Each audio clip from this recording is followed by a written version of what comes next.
नजर भी आएगा, प्यासे के पास चलकर समंदर भी आएगा, थक कर ना बैठ ए राहे मुसाफिर, मंजिल भी मिलेगी और मिलने का मज़ा भी आएगा। आइए प्यारे साथियों, आइए प्यारे दोस्तों, स्वागत है आपका फिर से हिंदी की इस क्लास में। और आपका अपना यूट्यूब चैनल मिशन कामयाबी जिद से जीत तक। इससे पहले हमने क्लास देखी होगी समास की, उसमें हमने क्लास के भेदों तक पहुंच गए। आज हम उस समास के भेदों में उसको किस तरह से परिभाषित करेंगे, एक ट्रिकी मेथड से पढ़ेंगे। ये क्लास उन सभी विद्यार्थियों के लिए रहेगी, उन सभी साथियों के लिए रहेगी, उन सभी हिंदी प्रेमियों के लिए रहेगी जो सीईटी, DSSB, KVS, NVS और किसी भी यूपी, TGT, PGT की बात की जाए, HTET की बात की जाए, CTET की बात की जाए, REET की बात की जाए, चाहे RPSC फर्स्ट लेवल हो, फर्स्ट ग्रेड हो, चाहे सेकंड ग्रेड हो, प्रत्येक जहां हिंदी व्याकरण का पोर्शन आएगा, हिंदी व्याकरण जहां जहां आएगी, उन सभी के लिए ये एक टॉपिक बड़ा महत्वपूर्ण रहेगा। तो जुड़ते हैं मिशन कामयाबी जिद से जीत तक। जिन साथियों ने इसको शेयर, लाइक, सब्सक्राइब नहीं किया है तो आपसे एक विनम्र प्रार्थना रहेगी कि इसको सब्सक्राइब अवश्य कर लें। आइए हम शुरुआत करते हैं, और जो शुरुआत रहेगी अपनी वो हम शुरुआत करते हैं समास के भेद से स्टार्ट करते हैं। भाई यह समास और समास के आपने भेद पढ़े थे, तो थोड़ी सी मैं चर्चा कर दूं। इन भेदों को आपने दो रूप से पढ़ा। डायरेक्ट आपसे पूछेगा समास के भेद, आगे एक शब्द जोड़ देगा समास के सामान्य भेद, इसके बाद आपसे पूछ लेगा समास के मुख्य भेद। भाई इस तरह से यदि आपके सामने क्वेश्चन रखा जाता है, आपसे प्रश्न पूछा जाता है, तो आपका उत्तर यहाँ पे रहेगा 6 रहेगा, यहाँ भी आपका उत्तर 6 रहेगा। लेकिन जब मुख्य भेदों की बात आती है तो वहाँ आपका उत्तर 4 बन जाता है। इससे पहली क्लास में हमने अच्छे से डिस्कस कर लिया था, फिर भी हम चर्चा करते हैं एक बार। इस 4 के अंतर्गत जब बात आएगी तो 4 कौन कौन से रखे जाएंगे और 6 कौन कौन से रखे जाएंगे, तो ध्यान रहे सबसे पहले नंबर पर 4 में जो आएगा वो आपका अव्ययी भाव समास रहेगा। इसके बाद बात की जाएगी अव्ययी भाव समास के बाद यदि मैं चर्चा करनी चाहूँ तो यहाँ पर जो आपका रहेगा वो बहुव्रीहि समास रहेगा। बहुव्रीहि समास के बाद यदि चर्चा की जाएगी तो यहाँ पर आपका जो समास रहेगा वो आपका समास हो जाएगा, यहाँ पे द्वंद्व समास हो जाएगा। और इसके बाद चौथी जो बात की जाएगी तो तत्पुरुष समास हो जाएगा। ये आपके जो समास के 4 भेद हैं ये मुख्य भेद रहेंगे। अगर कहता है कि इन्हीं चारों को यहाँ पे इंक्लूड कर दिया जाए और साथ में इसके साथ 2 बैठा दिया जाए, वो 2 कौन से रहेंगे, इसमें एक तो कर्मधारय को जोड़ लेना और इसके साथ साथ एक और जुड़ेगा, वो द्विगु जुड़ेगा। अर्थात 4 भेद ये हो जाएंगे और 4 के साथ 2 भेद ये हो जाएंगे, तो कुल मिलाकर के इनकी संख्या कितनी हो जाएगी, 6। अगर डायरेक्ट क्वेश्चन पूछे समास के भेद होते हैं तो समास के भेद 6 रहेंगे। अगर आपसे पूछे समास के सामान्य भेद होते हैं तो भी आपका उत्तर 6 रहेगा। इसके बाद आपसे बात की जाए समास के मुख्य भेद कितने हैं, तो 4 रहेगा। एस्टेट में क्वेश्चन आया हुआ है और ये पूछा गया था निम्नलिखित में समास के बारे में कौन सा कथन असंगत है। अर्थात यहाँ पे डायरेक्ट आपसे क्वेश्चन पूछा गया था प्रधानता व अप्रधानता के आधार पर, प्रधानता व अप्रधानता के आधार पर, अप्रधानता के आधार पर समास के आधार पर समास के 6 भेद होते हैं। ये ऑप्शन वहाँ पे गलत था। समास के 6 भेद होते हैं, ये आपका ऑप्शन वहाँ पे गलत था। अर्थात यही पूछा गया था कि निम्नलिखित में समास के बारे में कौन सा कथन गलत है या असंगत है। वहाँ पे आपका सीधा सीधा उत्तर था कि जी प्रधानता व अप्रधानता के आधार पर समास के 6 भेद नहीं हुआ करते, समास के 4 भेद होते हैं और वो चारों के चारों मुख्य भेदों की श्रेणी में रख दिए। अर्थात मुख्य भेद के स्थान पर यह भी पूछ सकता है प्रधानता व अप्रधानता के आधार पर समास के कितने भेद हुआ करते हैं, तो आपका उत्तर गलत नहीं होना चाहिए। आज के बाद आपका जो उत्तर बनने वाला है वो आपका उत्तर बनेगा 4। और 4 कौन कौन से, अव्ययी भाव समास रहेगा, बहुव्रीहि समास रहेगा, द्वंद्व समास रहेगा और आपका तत्पुरुष समास रहेगा। शायद यहाँ तक आप बात समझ गए। आइए थोड़ा सा मैं इसके बारे में और बता दूं। थोड़ा सा इस चीज़ को व्यापक स्तर से लेना चाहूँगा। हो सकता है कि आप और आसानी से इसको समझ जाएं। मैंने ये कहा कि आपने संधि में एक फॉर्मूला पढ़ा था, जब ए या आ के बाद अगर ए या आ आता है तो भाई साहब क्या बनता है, आ बन जाता है। बात थोड़ी सी बड़ी है लेकिन है आसान। इस बात को मैं 4 तरीके से पेश कर सकता हूं, 5वां तरीका ना बना है ना बन सकता है कभी। बस ये एक उदाहरण के माध्यम से समझा रहा हूं।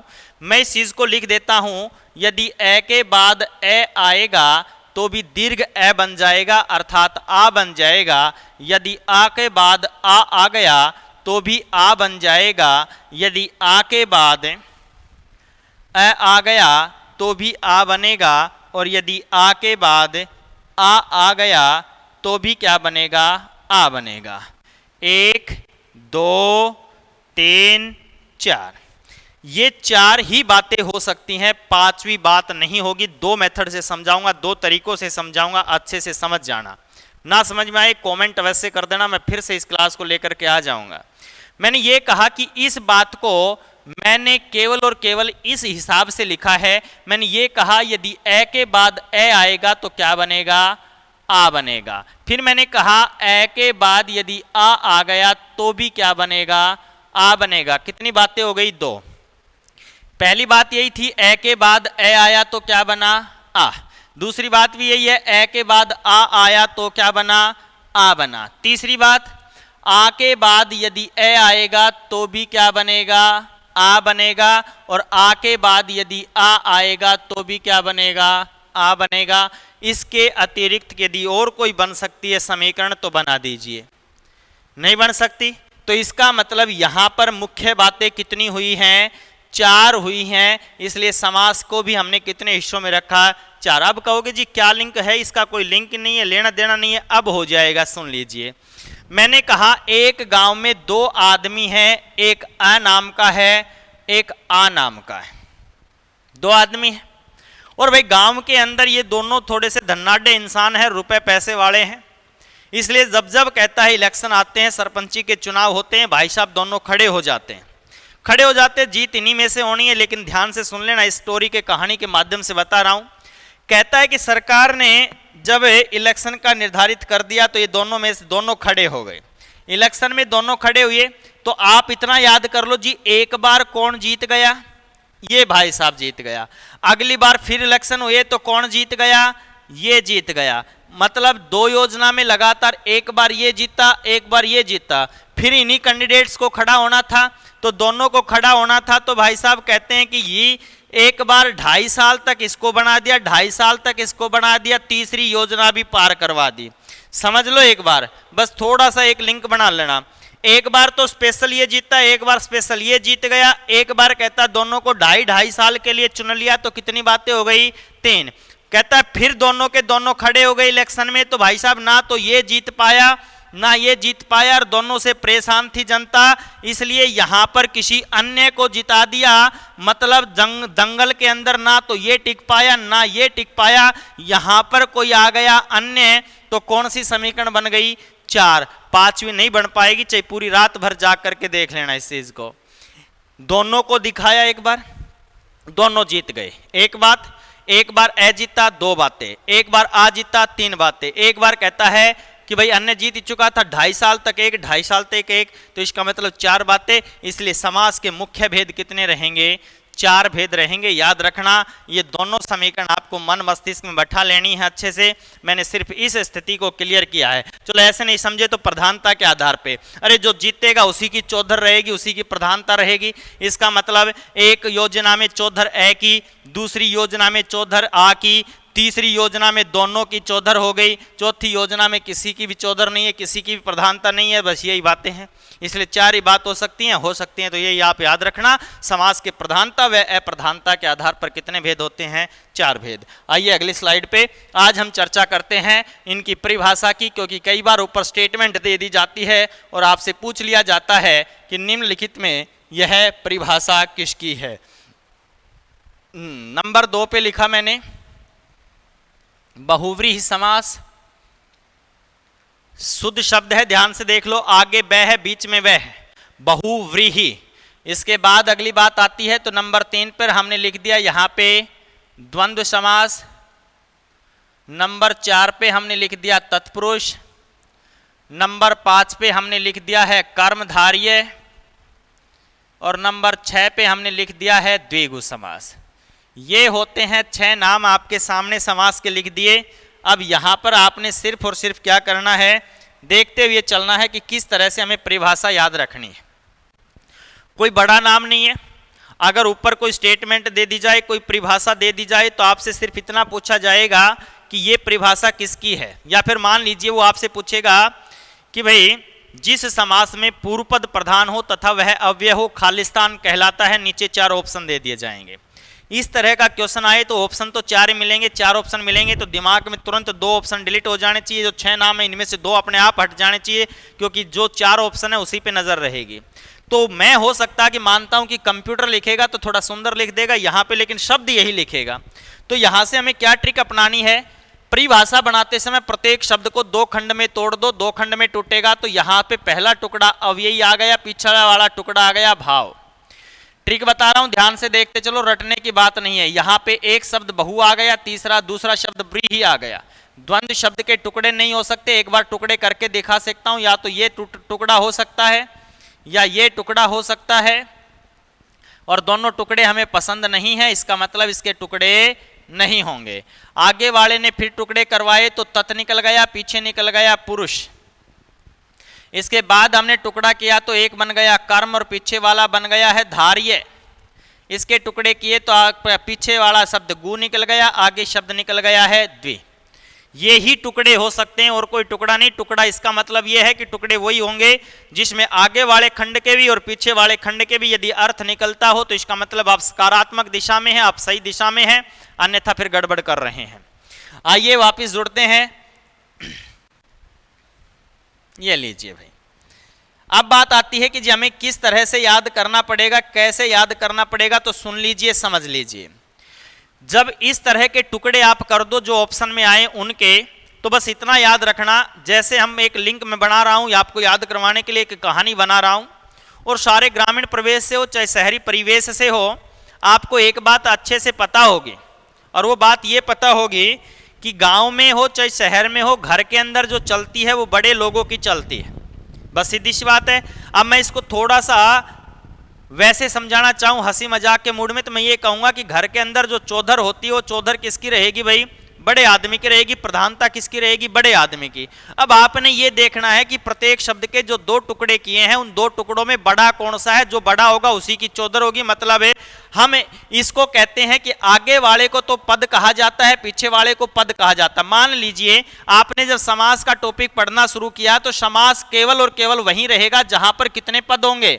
सिंगल शब्द में कभी भी समास नहीं हो सकता। समास वहीं मिलेगा जिस शब्द के कितने खंड हों, 2 खंड हों। जैसे मैंने कहा क्या विद्या शब्द के टुकड़े कर सकते हैं हम, जी नहीं कर सकते, लेकिन मैंने इसी के साथ एक शब्द जोड़ दिया, विद्यालय बन गया। विद्यालय शब्द में 2 शब्द हो गए, इसका मतलब अब इसके अंदर 100% कोई ना कोई समास है, अन्यथा इसमें कोई समास नहीं है। विद्या शब्द में अगर मैं खाले आलय कह दूं तो आलय में समास हो सकता है।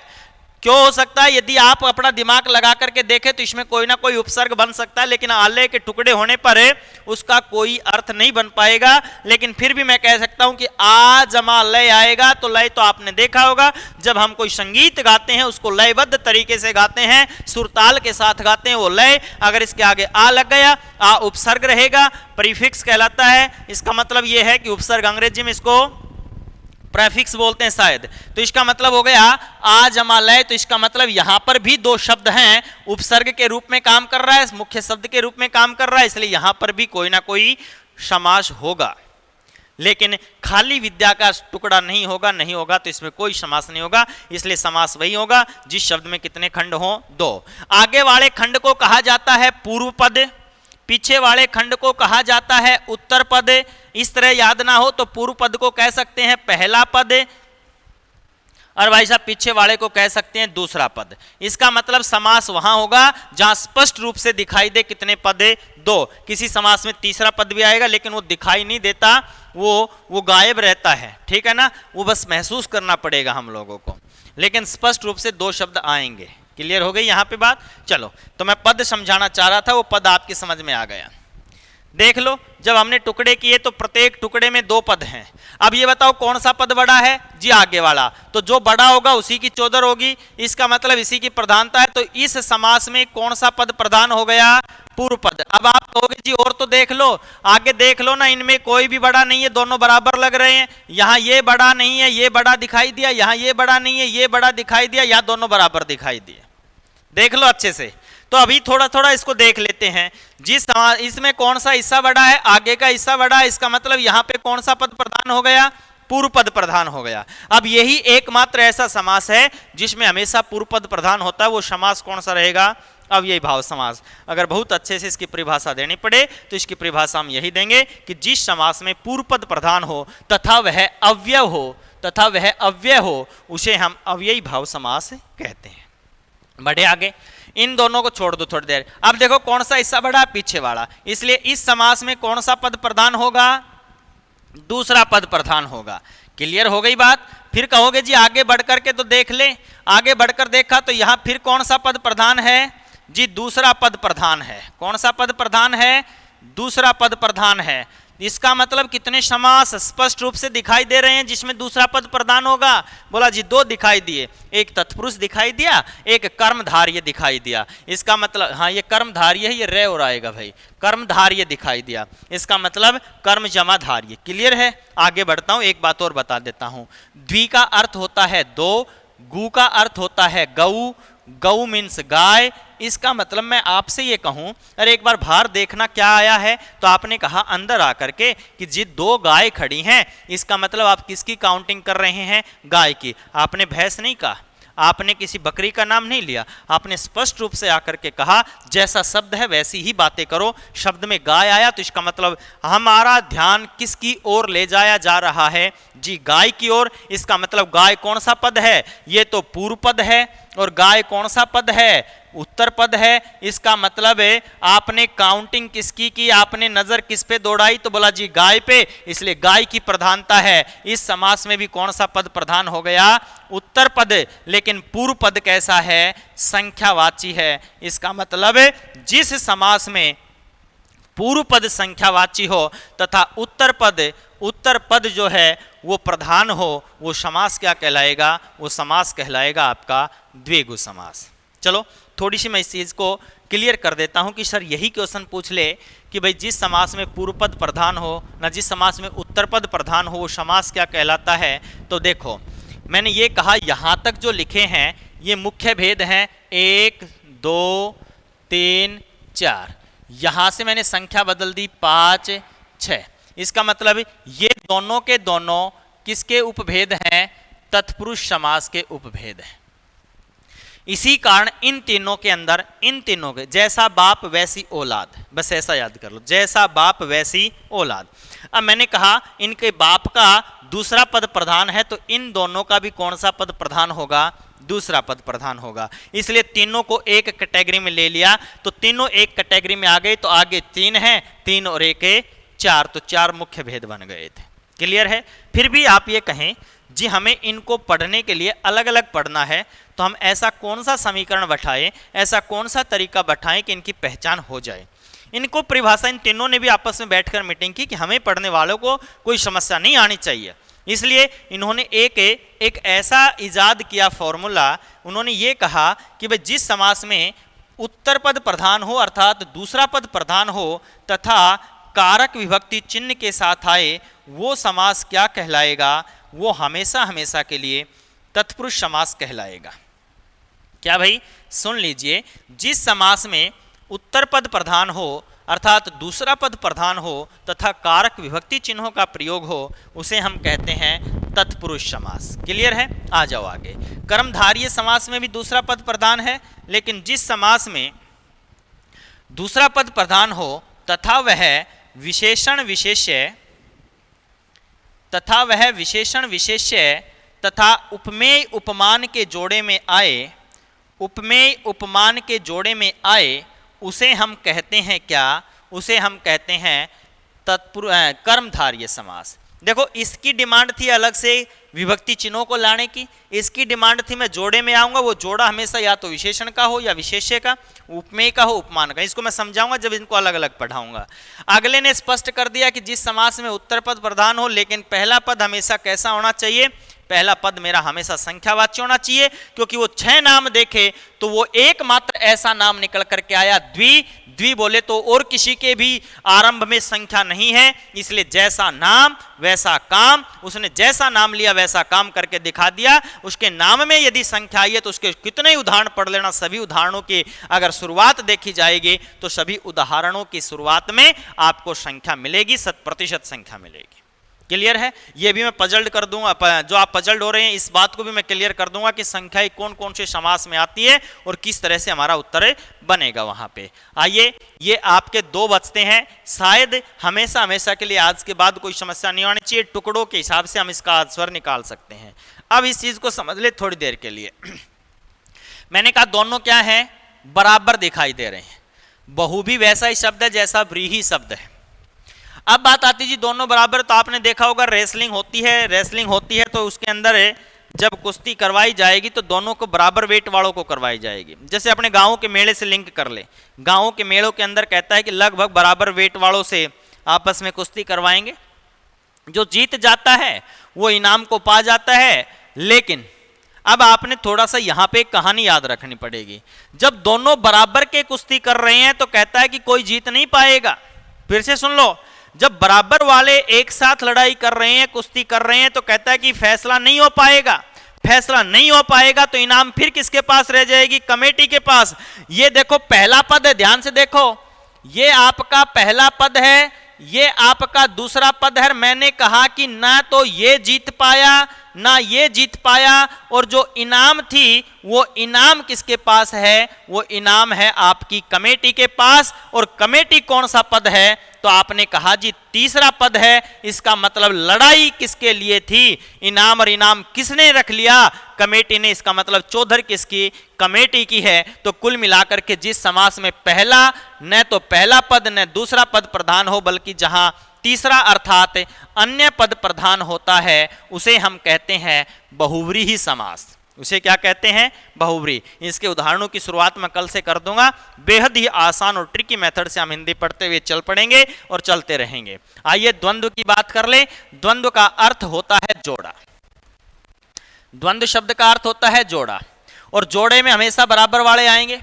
प्रेमी प्रेमिका रहेगी, नायक नायिका रहेगी, माता पिता रहेगा, पति पत्नी रहेंगे। ये जोड़े में चलते हैं। भाई बहन के साथ भी हो सकती है, भाई भाभी का भी जोड़ा हो सकता है। मतलब लगभग आपने के अपनी स्ट्रेटजी बना रखी है कि यहाँ द्वंद्व समास में लगभग जो जोड़ा मिलता है वो किसका मिलता है? विलोम शब्द का। बात सही है।